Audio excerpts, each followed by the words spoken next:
Bonsoir Franck. Bonsoir Mackinson. Et c'est un plaisir pour nous d'être là, à Souviens-toi, pour dialoguer. Maintenant, Dieu avait dit, il a annoncé le déluge, donc tout le monde sait que le déluge c'est avec de l'eau. Oui. C'est ça. Oui. Et on a vu que c'est pendant 40 jours et 40 nuits, c'est ça, que la pluie. Mais tu penses que seulement la pluie pouvait provoquer ce grand déluge au point que c'est toute la terre qui a été inondée par cet événement. Hein? D'où venaient toutes ces eaux qui ont servi au déluge, qui ont inondé? Bon, écoute, d'abord, laisse-moi lire Genèse 7, qui précise que c'est au verset 10, 7 jours après, c'est-à-dire 7 jours après que Noé soit entré dans l'arche, les eaux du déluge furent sur la terre. L'an 600 de la vie de Noé, le second mois, le 17e jour du mois. Est-ce que tu vois le souci de précision? Tu vois pourquoi je te rappelle de temps en temps que dans la Genèse, nous ne lisons pas de la poésie ou de l'allégorie. Dans la Genèse, nous lisons une narration, c'est un récit historique. Historique. Oui. L'historien pourrait avoir le temps de préciser que c'était l'an 600 de la vie de Noé, le second mois, le 17e jour du mois. En ce jour-là, toutes les sources du grand abîme jaillirent et les écluses des cieux s'ouvrirent. Et puis, la pluie tomba sur la terre 40 jours et 40 nuits. Donc tu comprends, l'eau qui a servi au déluge venait d'abord d'en bas et non d'en haut. Dans les abîmes. Oui, parce que rappelle-toi, lors de la semaine de la création, le texte nous dit la terre était déformée vide, il y avait des ténèbres à la surface de la terre et l'Esprit de Dieu se mouvait au-dessus des eaux. Donc la terre était totalement couverte d'eau. Totalement couverte d'eau. C'est Dieu qui par la suite a rassemblé toutes les eaux en un seul lieu pour faire apparaître la portion sèche. Mais avant ça, il avait mis une séparation entre les eaux. Il a séparé les eaux qui étaient au-dessus d'avec les eaux qui étaient au-dessous. Okay? Ça, c'est Genèse 1er. Écoutez bien, c'est-à-dire la portion sèche où la terre se trouvait en sandwich. L'étendue, voilà, tu as bien dit, tu as utilisé un bon mot. Donc, l'étendue, le firmament, c'est comme un sandwich entre des eaux en dessus et des eaux en dessous. Ok? C'est ce que Dieu avait fait. En Genèse 1er, verset 6, 7 et 8. Qu'il y ait une étendue entre les eaux et qu'elle sépare les eaux d'avec les eaux. Donc l'étendue, c'est comme le fromage ou le beurre que tu mets à l'intérieur du sandwich. En haut, c'est les eaux, en bas, c'est les eaux. Puis, à un autre moment, Dieu rassemble les eaux en un seul lieu. Donc, la terre est remplie d'eau. Ce n'est pas par hasard que l'on nous dit que sur la terre, sur la surface de la terre, il y a 60, certains disent 75% d'eau. C'est-à-dire la terre plane. La terre est fondée sur les eaux. Le psaume 136 nous dit, en parlant de l'Éternel, celui qui a étendu la terre sur les eaux. Celui qui a fait les grands luminaires, qui a étendu la terre sur les eaux. Nous rappelons la création. Rappelant la création. Mais aujourd'hui, la science prouve que la terre est fondée sur les eaux. La science a déjà prouvé que la terre est fondée sur les eaux. C'est-à-dire, les déclarations bibliques sont des déclarations scientifiques. 3 quarts d'eau, 1 quart de terre. 1 quart de terre. Ok. Donc, Dieu a fait quoi? Dieu a fendu la terre. Ok? Dieu a fendu la terre. Le verset de Genèse 1er nous dit, il y avait des ténèbres à la surface de l'abîme et l'Esprit de Dieu se mouvait au-dessus des eaux. Notez le mot qu'elle disait, à la surface de l'abîme. Et maintenant, au chapitre 7, qu'est-ce que nous lisons? Nous lisons que, ok? Nous lisons toutes les sources du grand abîme jaillir. Donc, toutes les sources du grand abîme jaillir. C'est pas des petits jets d'eau que nous avons l'habitude de voir, etc. Des ruisseaux. Sur les places publiques. Mais ça, c'est les sources du Grand Abîme qui jaillissent. On peut s'imaginer à combien de mètres C'est comme une ces eaux précipitation. ont jailli. Et les écluses des cieux également s'ouvrir. C'est-à-dire l'eau qui était en dessus aussi a commencé à tomber. Donc, il s'est produit la pluie. Donc, tu comprends pourquoi avant le délai, la Terre ne connaissait pas encore ce phénomène naturel que nous appelons aujourd'hui la pluie. Non, la pluie a tombé pour la première fois lors du déluge. Ici, tel que nous venons de le dire. Oui. Donc, l'eau qui a, ou bien les eaux, parce qu'il faut le dire, c'est les eaux. Les eaux. Okay. Les eaux qui ont servi au déluge, c'était ces eaux-là qui étaient gardées en réserve dès le deuxième jour de la création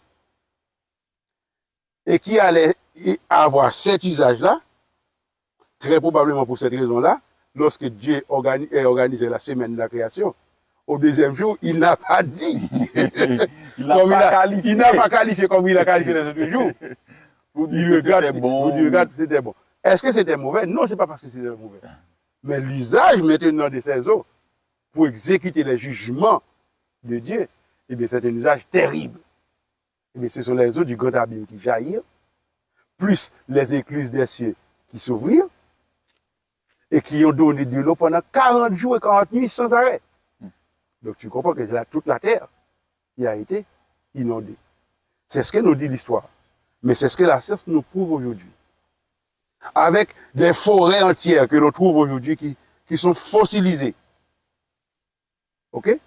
Et les mines énormes de charbon que l'on découvre lors des fouilles archéologiques. Par exemple, ce qu'on appelle le Grand Canyon aux États-Unis. Eh bien, c'est le résultat d'un processus rapide et bref, rapide et spontané, qui a en peu de temps englouti des kilomètres de forêt et qui ont donné cette énergie fossilisée aujourd'hui. Cela vaut également pour le pétrole. Okay? Pourquoi dans le golfe du Mexique, il y a autant de pétrole? Eh bien, on a constaté qu'aux États-Unis, il y a ce qu'on appelle la péninsule des dinosaures. Parce qu'il y a tellement d'ossements de dinosaures dans cette région. Eh bien, on a constaté que c'est l'eau qui était de cette région qui a reculé dans les golfs et qui a amené dans le golfe tout ce qui avait de matière organique. Et c'est cette matière organique qui produit le pétrole qu'il y a dans le golfe. Donc le pétrole, c'est le résultat de la fossilisation qui est explicable uniquement à partir du déluge. C'est-à-dire, la science aujourd'hui est en train de démontrer que le déluge, en tout cas, que la Terre a connu une inondation, parce que la société ne va pas dire le mot déluge, mais les découvertes ne peuvent pas nier que la Terre a connu une inondation générale, universelle, et qui a touché toute la planète. Et tout ça est compréhensible uniquement si l'on comprend que le processus a lié de manière simultanée. Ok, alors, donc c'est ce que Dieu avait fait pour détruire la terre, c'est-à-dire pour donner une réponse au comportement, aux différentes attitudes des hommes antédiluviens.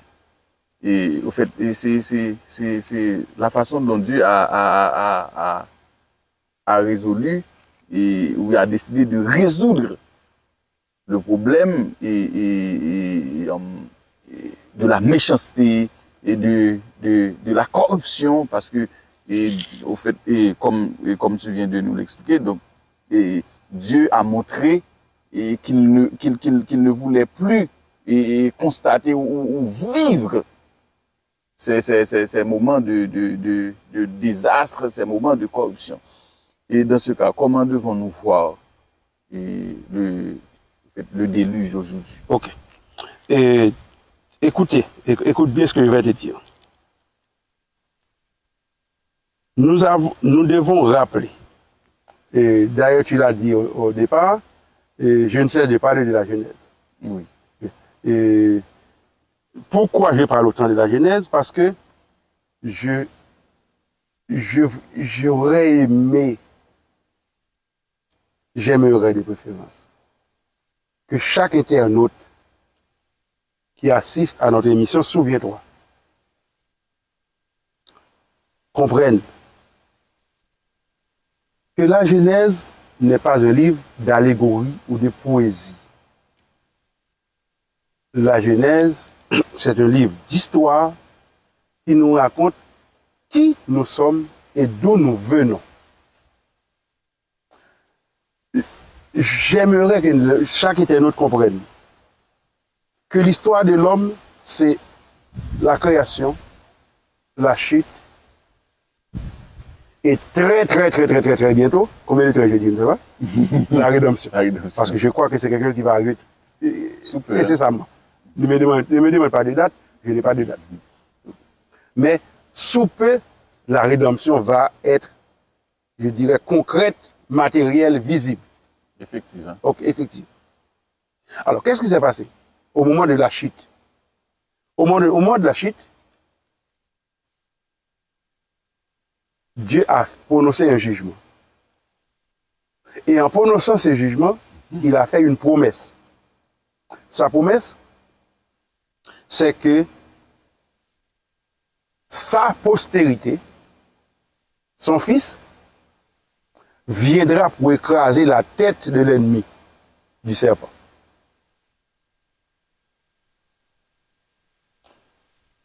Et cette promesse doit se concrétiser, se matérialiser. Entre-temps, qu'est-ce qui se passe? Comme le jugement de Dieu l'avait dit, deux postérités sont sorties des progénitures de l'homme. Une lignée avec Caïn, nous l'avons déjà expliqué, c'est pas nécessaire d'y revenir. Normalement, on allait avoir une lignée avec Abel, mais Caïn a tué Abel. Dieu a remplacé Abel par Seth. Donc, il a ligné de Seth. C'est ce qui a donné les fils de Dieu versus les fils des hommes, les filles des hommes. Or, ce qui s'est passé, c'est que les fils de Dieu, au lieu d'évoluer de manière séparée, se sont mélangés avec les filles des hommes, et ça a donné une corruption généralisée, au point que le chapitre 6 nous dit, l'Éternel vit que la méchanceté des hommes était grande sur la terre. Je lis le verset 5, et que toutes les pensées de leur cœur se portaient uniquement chaque jour vers le mal. Donc, le déluge, c'est quoi? Le déluge, c'est la réponse de Dieu à ce constat. Le constat que c'est la méchanceté, c'est le mal, la corruption, et uniquement le mal qui préoccupe l'être humain. Donc, Dieu, en réponse à cette corruption généralisée, a décidé d'accorder à l'homme 120 ans pendant lesquels il doit décider. Est-ce que définitivement son choix porte vers le mal ou bien il va tourner son cœur vers Dieu? C'était comme un temps d'instruction, un temps d'instruction, un temps de prise de conscience. C'est un temps de prise de conscience, c'est un temps de prédication aussi, puisque tu peux imaginer chaque coup de marteau que Noé fait dans l'arche comme une prédication de l'évangile. Bon, parce que chaque fois que Noé frappe de l'arche, il dit à tous ceux qui entendent, cette arche, c'est le seul choix de salut qui existe. Ok, et nous pouvons le prendre pour une évidence que Noé ne pouvait pas construire cette arche tout seul. Tout seul. Ah, évidemment. Eh bien, qu'en est-il? Noé avait des ouvriers avec lui. Mais qu'en est-il de ces ouvriers? Eh bien, peut-être que c'était des gens qui s'intéressaient uniquement à travailler et à avoir leur salaire. Ok? Noé leur a payé leur salaire. Ou bien, certains, peut-être même par curiosité, ou bien par esprit de moquerie, viennent voir quel est ce fou, ou bien où est ce fou qui pense que la pluie va tomber sur la terre, parce que nous ne connaissons même pas ce que ça signifie la pluie, nous n'avons jamais vu ça. Et maintenant, ils nous parlent d'une eau qui va arriver et qui va inonder toute la terre. Donc peut-être que c'est des gens qui étaient venus en curieux pour voir de quel puits ce fou parlait-il? Ok? Donc, Noé se faisait aider par beaucoup de gens, soit gratuitement, soit qu'il le payait, je ne sais pas. Mais de toute façon, il n'était pas seul. Il n'était pas seul dans la construction. Donc, et le déluge est venu comme une réponse de Dieu, ou bien comme la réponse de Dieu à cette corruption. Pourquoi? C'est parce que si, comme le texte dit, et la terre était corrompue, pleine de violence, portée uniquement vers la méchanceté, chaque jour uniquement vers le mal, eh bien, qu'est-ce que Dieu pouvait faire dans un tel cas? Ou bien il fait comme quoi les déistes, abandonner la planète à ce sort et s'en aller, rester à distance, donc jouer son rôle de Dieu transcendant et oublier la terre, ou bien il accepte de s'assumer comme un Dieu immanent qui est avec l'homme, eh bien, sauver l'homme. Mais pour sauver l'homme, eh bien, qu'est-ce que Dieu a fait? Il a offert l'option de l'arche. Donc, l'homme pouvait monter dans l'arche. Et il a détruit ceux-là qui ne voulaient pas entrer. Mais notez que Dieu a, non seulement il a fait ça, mais il a fait aussi ce que tu peux appeler aujourd'hui une récréation. Ou bien une recréation. Parce que la recréation n'est pas la même chose que la récréation. Dieu a fait une recréation dans ce sens que il n'a pas introduit de nouvelles espèces sur la terre. Il a préservé les animaux, une paire de chaque famille, et c'est avec ces animaux qu'il a encore repeuplé la terre. De même, c'est à partir de Noé, de ses trois fils, Noé avait trois fils, Sem, Cam ou Cham et Japheth, et les trois étaient mariés, donc ils avaient trois épouses. Eh bien, c'est avec eux que Dieu a repeuplé la terre. Et si pendant que nous sommes en train de parler des enfants de Noé, ça me vient à l'esprit d'apporter une précision que nous avions déjà apportée dans l'émission, mais qui a sa place aujourd'hui. Lorsque nous avons parlé de l'ADN mitochondrial. Tu te rappelles? On a parlé de l'ADN mitochondrial. Au point que la scientifique Rebecca L. Pocan qui a mené la recherche, à la fin, la recherche sur l'ADN mitochondrial a été rebaptisée Ève mitochondriale. Pas parce qu'elle est croyante ou chrétienne ou quoi que ce soit. Parce que ce ne sont pas des croyants qui ont fait cette recherche. Cette recherche a montré que eh bien, les êtres humains existent sur la Terre depuis 6000 ans. Et pas depuis des millions d'années, tels que les naturalistes et scientifiques athées essayent de se convaincre que la Terre existe depuis des millions d'années, que les hommes existent depuis des millions d'années. Non, cette recherche a montré que l'homme existe depuis seulement 6000 ans. Mais l'aspect qui m'intéresse de cette recherche, parce que lorsqu'on a répété cette recherche, lorsqu'on a essayé de l'approfondir, on a trouvé que, eh bien, l'ADN mitochondrial est divisé en 3 branches. Je ne sais pas si je dois expliquer un peu plus en détail, ou si tu as déjà compris. Bien sûr. L'ADN mitochondrial est divisé en 3 branches. Pourquoi 3 branches? Alors, laisse-moi rappeler à nos internautes. L'ADN mitochondrial, c'est quoi? L'ADN mitochondrial, c'est une ADN que l'être humain a chez lui, et qui se transmet uniquement par la lignée maternelle. Les femmes. OK? C'est seulement les femmes. Et c'est les femmes qui transmettent l'ADN à leur progéniture. Mais les garçons ne peuvent pas transmettre cet ADN. Donc, pour avoir l'ADN mitochondrial te permet de remonter à tes ancêtres, mais uniquement par la lignée féminine. Eh bien, l'ADN mitochondrial a permis de remonter à la femme originelle. Eva. Que la recherche a appelée Eva. Et selon cette recherche, cette femme a vécu sur la Terre il y a entre 6000 et 6500 ans. Mais la précision que j'apporte aujourd'hui, c'est que on a trouvé que cet ADN a 3 embranchements. De l'original, on a trouvé une première, une deuxième, une troisième. 3 branches. Et qu'est-ce que ça signifie? Parce que la Terre, tous les habitants de la Terre ont été détruits. Et à un moment donné, il est resté sur la Terre seulement 4 femmes. Quelles étaient ces 4 femmes? la femme de Noé. La femme de Noé. Et l'épouse des trois fils. De Noé, hein. Et apparemment, la femme de Noé ne procréait plus. Ce sont les trois fils de Noé qui n'avaient pas encore d'enfants au moment du déluge, qui ont procréé après le déluge. Ils ont donné les trois branches. Ce que je veux te dire, c'est quoi? C'est que la Bible, que certains considèrent comme un livre pour les gens,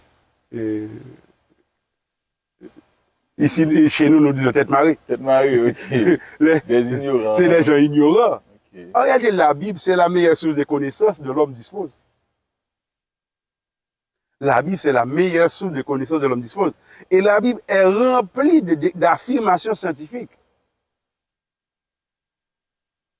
Peut-être que la difficulté, c'est le fait que la Bible ne se propose pas de démontrer ce qu'elle dit. Parce que la Bible n'est pas rédigée dans une perspective scientifique. La Bible n'est pas un manuel. La Bible n'a pas été rédigée comme un manuel. La Bible a été rédigée pour s'adresser au cœur de l'homme. Dieu dit, mon fils, donne-moi ton cœur.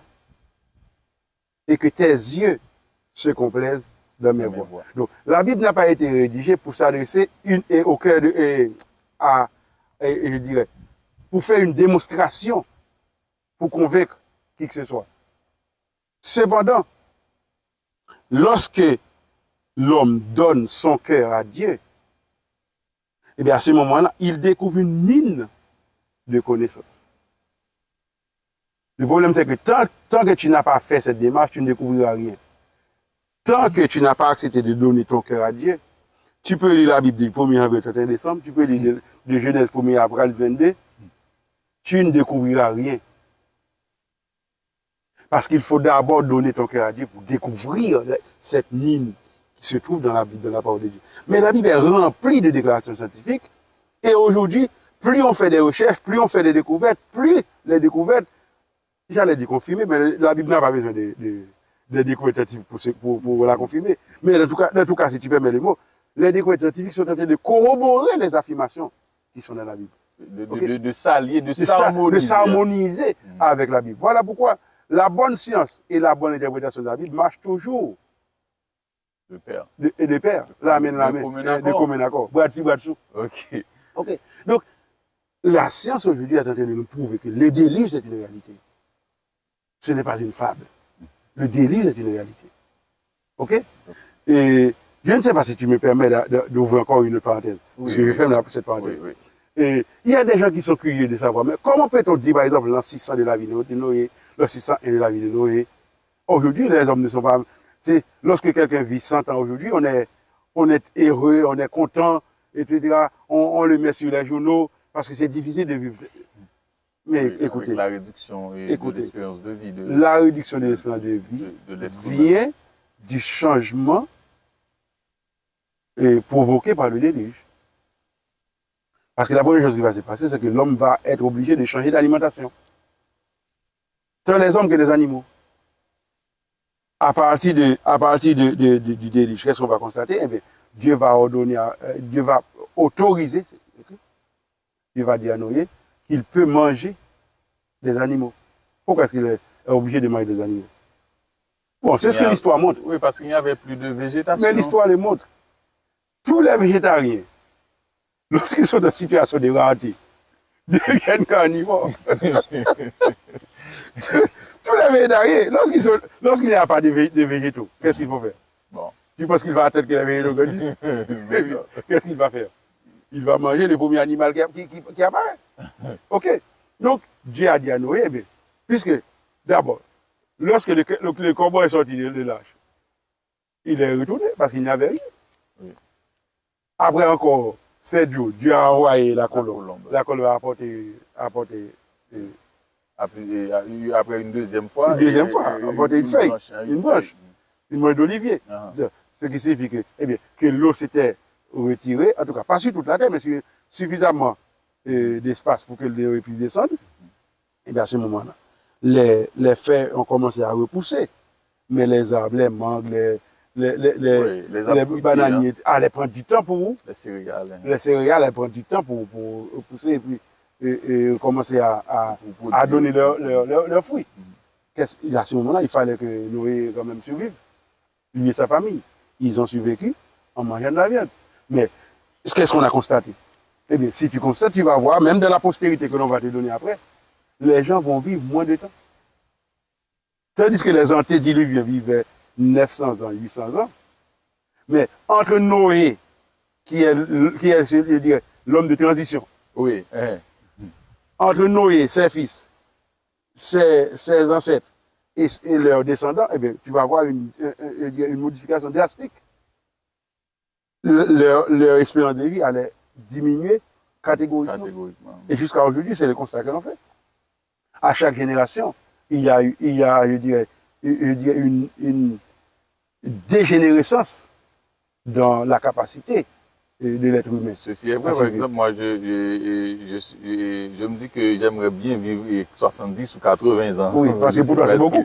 C'est beaucoup pour moi.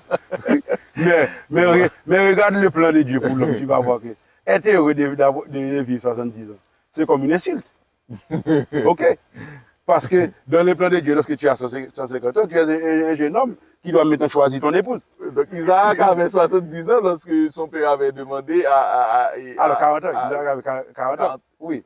Oui, 40 ans. 40 ans. Oui, effectivement, 40 ans. Mais tu peux constater, par exemple, comme on a vu que Noé, par exemple, a donné naissance à son fils Seth lorsqu'il avait 130 ans.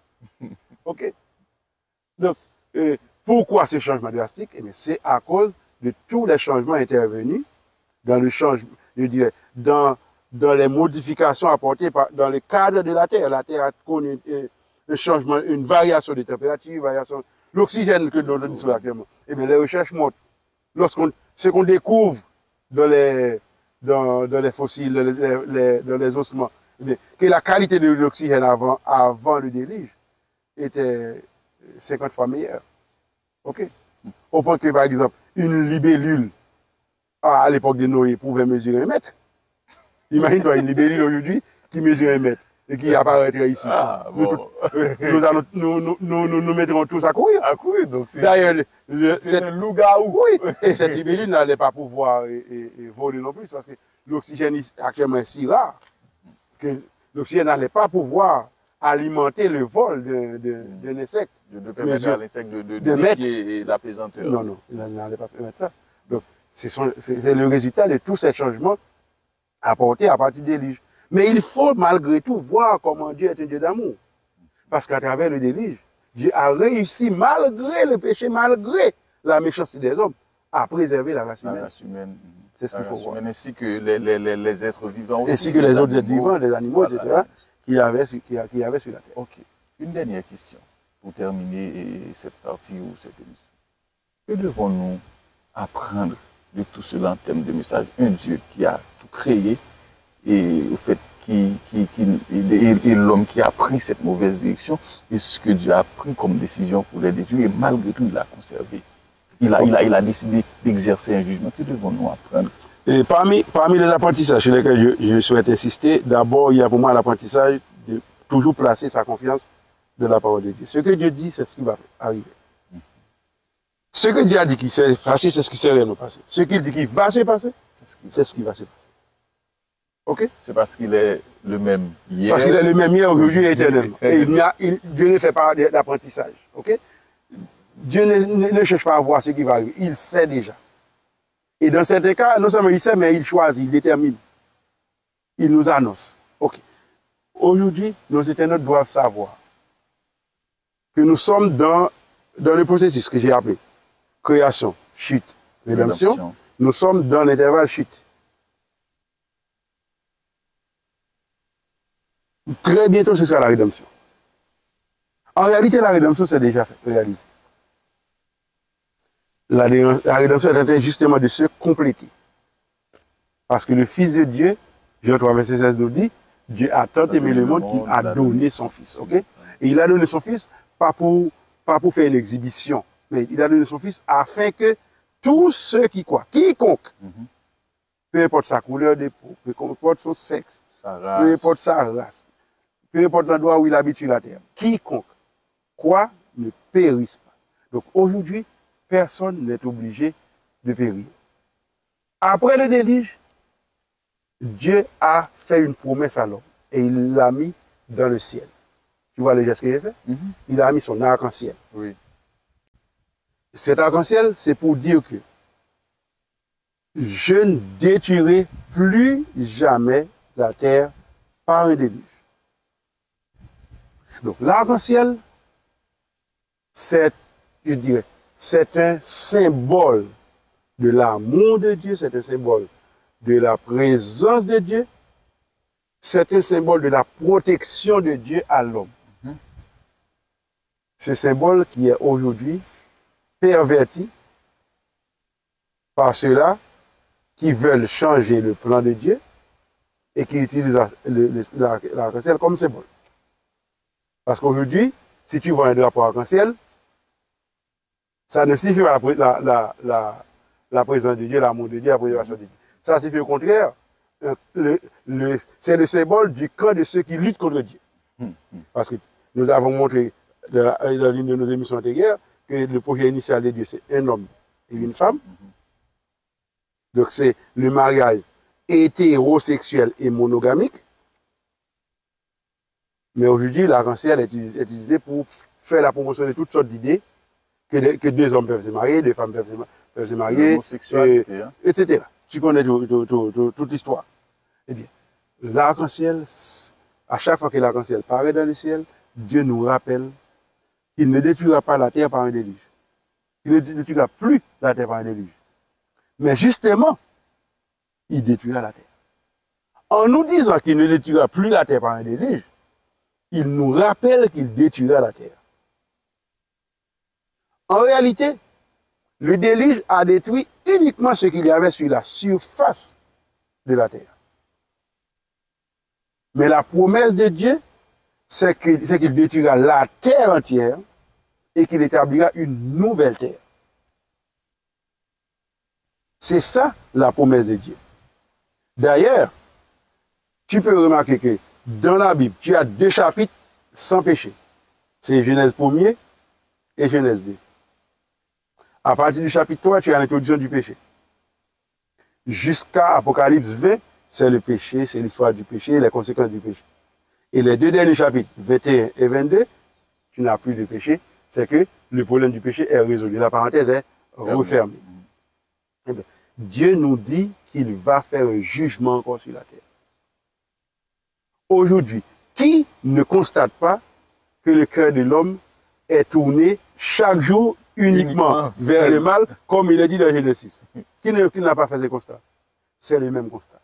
Eh bien, Dieu dit, ce qui arrivera du temps de Noé, arrivera, ce qui arriva du temps de Noé, arrivera de même à l'avènement du Fils de l'homme. C'est-à-dire, Jésus, le Fils de Dieu, va revenir sur la terre. Je ne suis pas en train de te donner une proposition pour voir, pour que tu analyses, pour voir est-ce que c'est possible ou c'est pas possible, pour passer au vote, pour délibérer. Je suis en train de t'annoncer ce qui va se passer. Le Fils de Dieu va revenir. Et il reviendra pour prendre avec lui ceux-là qui ont accepté le sacrifice qu'il a réalisé sur la croix. Nous avons la possibilité aujourd'hui, non pas de périr à ce moment-là,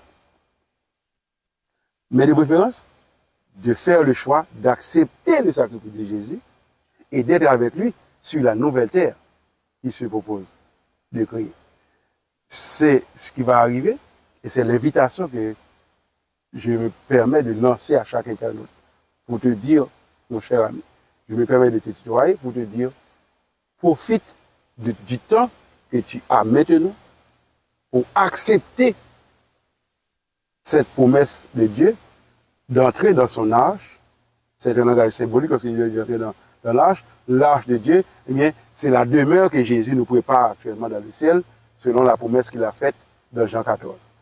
Jésus est en train de préparer à tous ceux qui ont accepté son sacrifice un endroit pour vivre l'éternité dans le ciel. Tu as le choix d'accepter cette promesse et à partir d'aujourd'hui même, de commencer à vivre au ciel déjà sur la terre.